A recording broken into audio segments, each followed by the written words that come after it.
இந்த கூட்டணி உருவானதுல என் பங்கு இல்லை. இந்த கூட்டணியில என்ன பேச்சுவார்த்தை நடத்தினாங்க, என் பங்கு இல்லை. இந்த கூட்டணி எப்படி இருக்க வேண்டும் என்று யார் பேசினார்கள், அதிலும் என்னுடைய பங்கு இல்லை.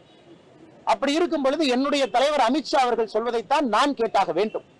அவர் ஒரு முறை அல்ல, தினமலர் பத்திரிகையில, தினத்தந்தி பத்திரிகையில, இந்தியன் எக்ஸ்பிரஸ் பத்திரிகையில மிக தெளிவாக சொல்லிய பிறகு ஒரு தொண்டனாக என்னுடைய கருத்தை மாற்றிக்கொண்டு கூட்டணி ஆட்சி இல்லைன்னு நான் சொன்னா, நான் இந்த கட்சியில தொண்டனாக இருப்பதற்கு எனக்கு தகுதி இல்லைன்னு அர்த்தம்.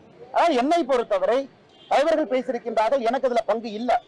ஆனா என்னுடைய தலைவர்கள் பேசியதை நான் தூக்கி பிடித்தாக வேண்டும். அவங்க பேசியிருக்கிறாங்கன்னு நான் நம்புறேன்.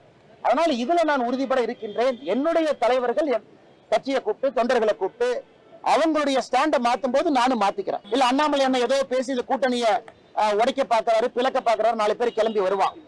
ஆனா என்னுடைய தலைவர் பேசிய கருத்தை நான் ஸ்டாண்ட் பண்ணலீனா ஒரு பிஜேபி தொண்டனாக தலைவனாக இருப்பதற்கு தகுதி இல்லாத